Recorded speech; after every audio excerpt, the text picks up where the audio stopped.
नमः सिद्धेभ्यः।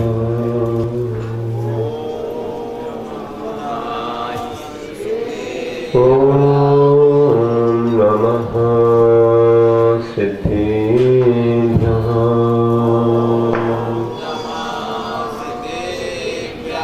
ॐ नमः सिद्धेभ्यः।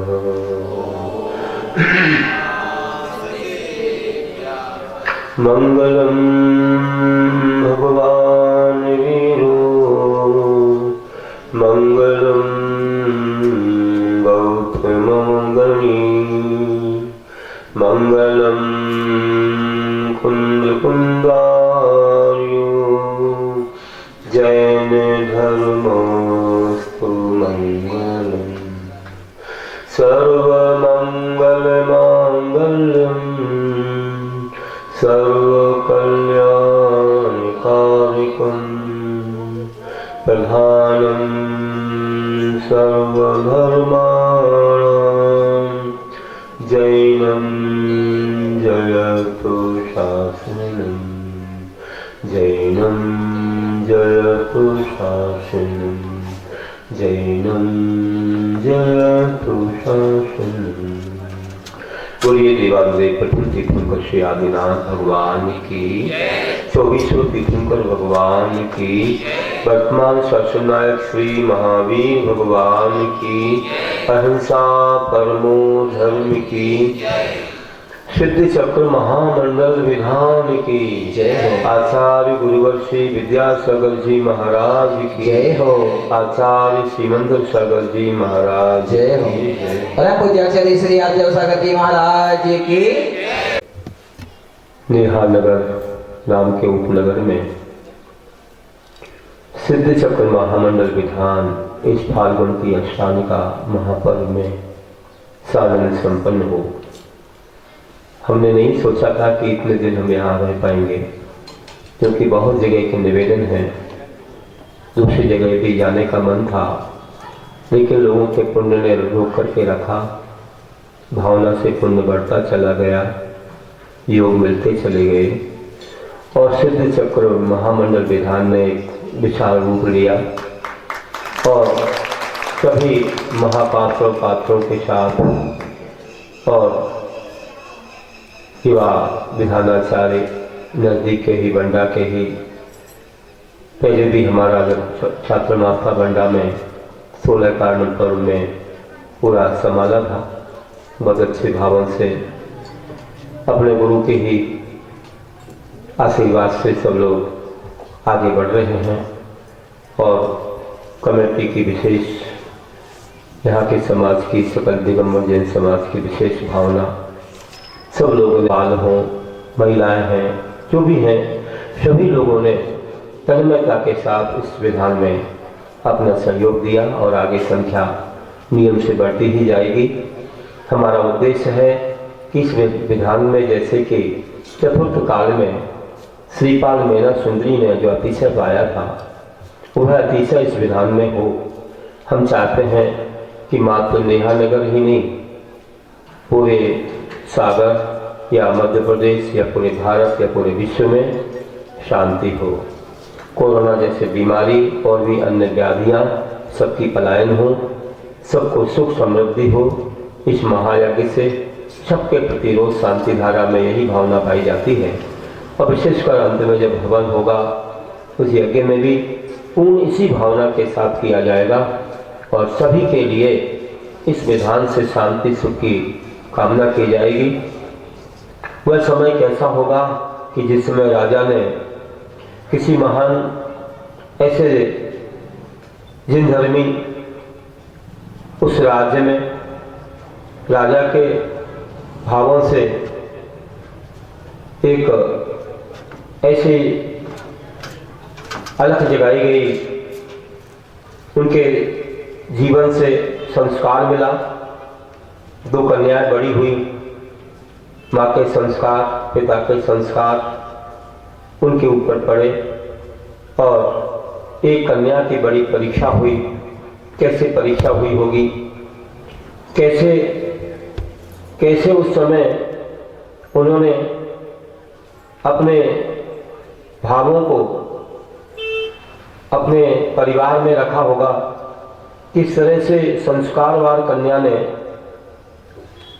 जब विवाह की बात चली, पूछे जाने पर जवाब दिया कि हे पिता, आप जो चाहें, जैसा चाहें, जहाँ चाहें कर सकते हैं, बस हमारी एक ही भावना है, अगर हमको संयम नहीं मिला तो कम से कम हम जहाँ जाएं वहाँ अपने सम्यक दर्शन का अच्छे से पालन करें, हम उसके निर्विचिकित्सा अंग का अच्छे से पालन करें और हम एक दिन कभी संयम के मार्ग पर आए। हमें यही आप सब लोगों का आशीर्वाद रहे। लेकिन जिस कन्या ने अपनी भावना व्यक्त की थी कि ठीक है, आपके पूछे जाने पर मेरा विवाह है, ऐसे ऐसे राज कुटुंब में हो जाए, राज कुटुंब में हुआ और बहुत अच्छे श्रेष्ठ एक उत्सव के साथ हुआ। होने के बाद सुंदरी का विवाह हुआ, लेकिन वह कन्या जो कहती थी कि आप जो चाहें, उसके लिए ऐसा पति देखा गया जो कुष्ठ रोगी था, सिर से पैर तक, पैर से सिर तक धवल धवल धब्बे थे। सबके इनकार करने के बाद भी वही निश्चित किया, उस कन्या को थोड़ा भी मन में कोई विकल्प नहीं आया। उसने कहा मेरे कर्म की परीक्षा है और मुझे अपने सम्यक दर्शन धर्म का पालन करना है, मुझे किसी से ग्लानि नहीं करना है। न धर्मो धर्म कई बिना, धर्मात्मा कई बिना धर्म नहीं होता है। वे ही धर्मात्मा एक दिन महान ऐसे मोक्ष पद को भी पा सकते हैं। हमारा कर्तव्य हमें करना है। और वह सहज स्वीकार करके विवाह में भले कुछ लोग रुष्ट हो गए कि आप ऐसा क्यों करने जा रहे हैं, फिर भी विवाह तो हो ही गया। और जब वह वहाँ पहुँची, उसने अपना कर्तव्य निभाया। प्रभु से रोज भावना भाई कि सभी लोग सुखी हों, सर्वे संतु सर्वे भवन्तु सुखिनः, सर्वे संतु निरामया, सर्वे भद्राणि पश्यन्तु मा कश्चित् दुर्भाग् भवेत्। सभी जीव कैसे हों, सुखी हों, निरोगी हों, बहुत अच्छे दिखें, किसी को भी कोई कष्ट न आए, ऐसी भावना भाती रही। संपूजकानां प्रतिपालकानां यतीन्द्र सामान्य तपोधनानां देशस्य राष्ट्रस्य पुरश्च राज्ञा करोति शांति भगवान जिनेन्द्रा। ऐसी भावना भी भाती रही। जितने भी भगवान के उपासक हैं, जिनधर्मी हैं, वे ही नहीं मात्र और जितने भी इस लोक में जीव हैं, सभी के लिए सुख शांति मिले। और जो राजा हैं उनको भी शांति मिले, जो मुनियों के नायक आचार्य हैं उनको भी जीवन में शांति मिले, उनका भी जीवन शांतिमय हो। और जो उनके संग में साधक लोग हैं, साधक मुनि हैं, जो भी हैं संग में मुनि आदि का श्रावक साधिका, उनके लिए भी परम शांति मिले। और देश में, राष्ट्र में, सभी के लिए, चाहे राजा हो, प्रजा हो, सबको शांति हो। ऐसी भावना से रोज अभिषेक का जो जल है उसे भी ला करके अपने पति को दिया, उपचार किया और फिर उपचार करती चली गई, भावना भाती गई, खूब जाप पूजन अनुष्ठान सब करती चली गई। और एक दिन भावना थी किसी मुनिराज को हम अपनी ये बात सुना दें कि हमारे जीवन में एक भावना है कि जिनको इतना कष्ट हो रहा है उनके जीवन में सुख शांति और संयम का भी लाभ हो। इसके लिए हम क्या उपाय करें कि जिसके माध्यम से सब लोग निरोगी हों और सबके लिए मोक्ष मार्ग प्रशस्त हो जाए। भावना भाते भाते जब गुरु का दर्शन हुआ, कभी मुनिराज पधारे, उनके सामने भावना रखी कि हे प्रभु, हे गुरुदेव, आप हमें कोई रास्ता बताइए कि कैसे हम सुखी कर सकते हैं, कैसे इसका हम कोई निदान खोज सकते हैं। महाराज ने कहा प्राचीन कर्म बलवान मुनियों बलवंती, पुराना कर्म बहुत बलवान है, ऐसा कहा गया है। और वह बड़ी भूल जो हुई थी, उस भूल का आज नतीजा है। किसी जन्म में, जब पहले जन्म में जब ऐसे दिगंबर मुनिराज विचरण कर रहे थे, उनको देख करके जो उनका मजाक उड़ाया था, जो कुछ भी हंसी मजाक हुई, उसी की वजह से आज मात्र एक को नहीं, जितने भी लोग वहाँ पर थे 700 लोगों को कुष्ठ रोग हुआ है। और इसका निदान और कोई दूसरा नहीं है। हम पुनः ऐसे पंचगुरुओं की भक्ति करेंगे, सिद्ध परमात्मा की भक्ति करेंगे, हमारा कर्म कट सकता है। अष्टानी का महापर्व आ रहा है, इसमें सिद्ध प्रभु की उपासना की जाए तो इससे पुण्य बहुत जल्दी बढ़ सकता है। बिल्कुल ठीक है महाराज, करेंगे। भंडार भरे हैं, खजाने भरे हैं, क्या कमी है? आपका सानिध्य चाहिए, आपका आशीर्वाद मिलता रहेगा, विशुद्धि बढ़ती रहेगी और सोने में सुहागा, 4 चांद लग जाएंगे। बस आपका सानिध्य चाहिए, गुरु का आशीष मिला, देखो कह दिया, विश्वास बढ़ गया। और भी पूरे भारत में जाकर के सबको बताएंगे। जो आकर के इसमें अनुष्ठान में लाभ लेना चाहें ले सकते हैं, हमारे पास कोई कमी नहीं है। हम खजाने खोलेंगे, भंडार खोलेंगे और वास्तव में बहुत दूर दूर से लोग आए उसमें लाभ लेने के लिए और सब लोगों ने बड़े उत्साह के साथ उसमें लाभ लिया। रोज भगवान का अभिषेक होता, प्रातः 6 बजे से कार्यक्रम शुरू हो जाता, जाप अनुष्ठान आदि और अभिषेक का गंधोदक सबको दिया जाता और सब लोग वह गंधोदक लेकर के अपने आप को धन्य मानते। निर्मलम निर्मलीकरणम पवित्रम पापनाशनम जिन गंधोदकम वंदे अष्टकल विनाशनम रूप में अपने माथे पर उत्मांग में लगाते। और ये चलता चला गया क्रम और 8 दिन जैसे क्रम से बीतते गए और ये अर्घ समर्पित हो गए, 8, 16, 32 आदि ऐसे होते गए। कितना बड़ा अतिशय हो रहा है कि जैसे कृष्ण पक्ष में चंद्रमा की कलाएं घटती हैं, ऐसा कुष्ठ रोग घटता चला गया। सब 700 कुष्ठ रोगी वहाँ आए थे और बाकी समाज के पूरे लोग बैठे हुए थे, विधान कर रहे थे। बाकी रोगी लोग भी थोड़े दूर बैठ करके भगवान की वह अर्चना पूजा सुन रहे थे। सब हुआ और जैसे जैसे दिन बीते वैसे वैसे कुष्ठ रोग दूर हुआ और जैसे चंद्रमा की कलाएं शुक्ल पक्ष में बढ़ती हैं, शरीर का तेज वैसे ही बढ़ता चला गया। 8 दिन पूरे हुए और पूरा का पूरा क्या हो गया? ऐसा अतिशय हुआ कि सबका कुष्ठ रोग भाग गया।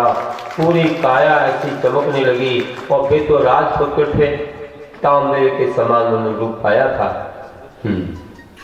रख दो वहीं कमंडल, रख दो वहीं रख दो। देखो आज केशवंश हो रहा था, इसलिए पूरे महाराज नहीं आ पा रहे थे, अब केशवंश करके आ गए हैं। तो ऐसे अनुष्ठानों में विशेष तपस्याएं हुआ करती हैं और तपस्या का फल भी बहुत बड़ा हुआ करता है। पूजा भी एक तपस्या है। आप लोग सुबह से आ जाते हो, जब तक पूजा ना हो कुछ ना खाते हो ना पीते हो, संयम रखते हो, ये तपस्या नहीं है। अभी यहाँ पर देखो जिन जिन को पात्र बनाया गया, जो इंद्राणी बने हैं, इन इंद्राणियों को 8 दिनों तक संयम पालना है, बाहर नहीं खाना है और रात में भी कुछ नहीं खाना है। इस प्रकार के सब संयम पालेंगे और ये भक्षा का ध्यान रखेंगे। सब अच्छे ढंग से जब शुद्धता पूर्वक रहेंगे मन वचन काय से, तो नियम से अतिशय होगा। यही तिजारा, यही महावीर जी, यही शिखर जी बनेगा और आप देखेंगे कितनी महिमा होती है। रोग शोक सब दूर हो जाएंगे, सब भूल जाएंगे, आदि व्याधि और उपाधि सब भूल जाएंगे। तो बंधुओं आज ये बहुत अच्छा अवसर हमें प्राप्त हुआ है और सिद्ध चक्र विधान में जो तपस्या चलेगी बहुत महान है तपस्या। और जब वहां पर एक कार्य हुआ तो देखने के लिए कौन कौन आए थे? उस नारी के पिता भी आए हुए थे। इतना बड़ा अनुष्ठान हो रहा है, उन्होंने देखा ये क्या हो गया, अरे पति तो ऐसे लग रहे इनके जैसे कोई तीर्थंकर, वैसे कामदेव थे। इतना सुंदर मनो की शरीर और ऐसी काया, हमने क्या सोचा था कुष्ठ रोगी के साथ हम विवाह कर रहे हैं, लेकिन सबसे अच्छे निकले।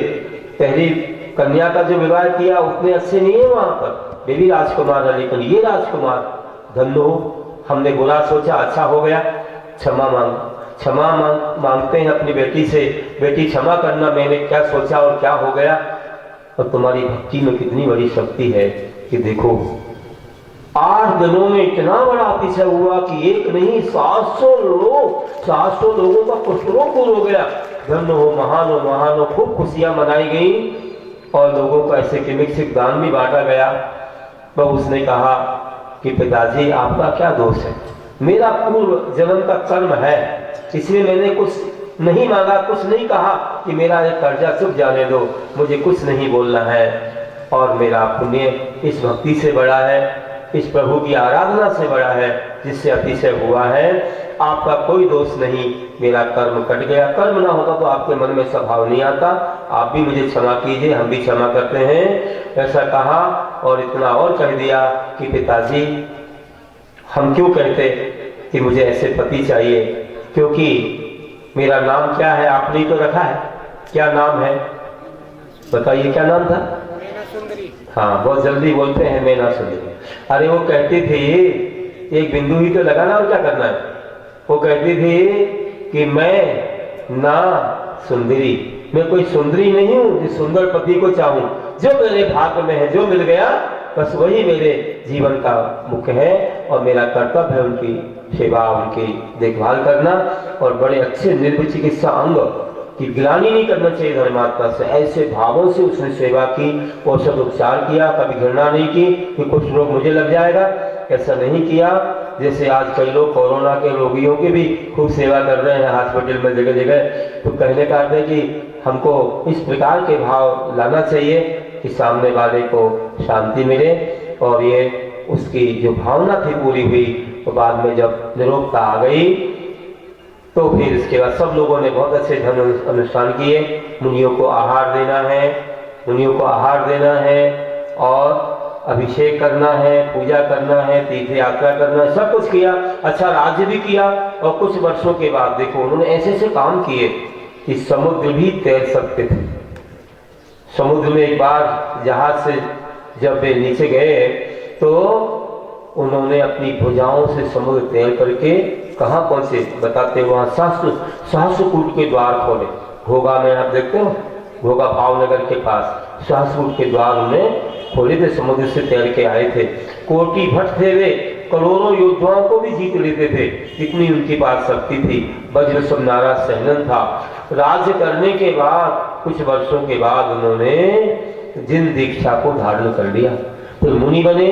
मुनि बन करके उन्होंने इतनी तपस्या की कि सारे अपने पूरे ऐसे महान सब कर्मों को, जन्मों जन्मों के अनादि कर्मों को काट करके और उन्हें सिद्धालय को प्राप्त कर लिया। और वह नारी पीछे रहेगी क्या? तुम तो कहते नारी नारी, अरे नारी क्या, नारी नारी सब कहे, नारी नर की खान, जिस नारी से पैदा हुए तीर्थंकर भगवान। ऐसी महान आत्मा ने आर्य का दीक्षा धारण की, तपस्या की, और तपस्या करके उसने भी स्वर्ग पा लिया, और फिर वहां से आकर के चौथे काल में जन्मेगी और मुनि बनकर के उसे मोक्ष मिलेगा। आप लोग कहते ही हो, इसे सिद्ध चक्र का पाठ करो जिन 8 ठाठ से प्राणी, फल पायो मैना रानी। रोज पढ़ना है आपको और परिक्रमा लगाना है, ध्यान रखना। और मंडल पर भी अर्घ्य चढ़ाते समय परिक्रमा लगाना है। कितना अच्छा समोषण तुम्हारे भाग्य से सज गया, ऐसा लगा चौथा काल आ गया। साधे इंद्र रानी बैठे और साक्षात बैठे, देखो सौगरविंद वगैरह बैठे हैं, और चक्रवर्ती बैठे हैं, और अपने ध्वजारोहण करता है, और भी हैं, तो मैना सुंदरी श्रीपाल वगैरह सब बैठे हुए हैं। तो एक बड़ा सौभाग्य है, ऐसा अपन को देखने को मिल रहा है। तो यहाँ सब लोग आके बैठे, धर्म ध्यान होगा, जन्मों जन्मों के पाप कटेंगे, और तुम्हारा मन वचन काय का ये सहयोग बहुत बड़ी उपलब्धि कराएगा। हम भी रोज अच्छे से अच्छे प्रवचन देने की कोशिश करेंगे, तुमको खूब तत्व सुनाएंगे, और तुम्हारा जीवन अध्यात्म से भर जाएगा। सही समय से होगा, इतने समय तो ये तो बहुत देर होगी, 10 बजे के पहले ही हमारा सब हो जाएगा। और आप लोग पूजा करेंगे, रोज पूजा करने के बाद विधान भी कर लेंगे थोड़ा, इसके बाद प्रवचन शुरू होंगे। तो आज तो पहला दिन था, सारी क्रियाएं हुई, घट यात्रा हुई, ध्वजारोहण हुआ, सबलीकरण हुआ, इंद्र प्रतिष्ठा सारी हो गई है, और अब बस पूजा प्रारंभ होनी है। तो मेरा आशीर्वाद हुआ है कि ये पूजा बड़े भक्ति भाव से करना, जैसे श्रीपाल मैना सुंदरी ने बहुत अच्छी तन्मयता के साथ पूजा की थी, ऐसे भाव विभोर होकर के ये संगीतमय पूजा जो कराई जा रही है आपके जीवन को धन्य बनाएगी, अतिशयकारी होगी। अंत में यही कहता हूँ कि तपा हो जो आग में वही स्वर्ण चोखा है, तपा हो जो आग में वही स्वर्ण चोखा है, वक्त जो पहचाने वही नर अनोखा है। समय रहते कुछ कर लो हे मानो, समय रहते कुछ कर लो हे मानो, वरना हर सांसों में धोखा है, वरना हर सांसों में धोखा है। धर्म कर लो मौका है, बोलिए महावीर भगवान की जय।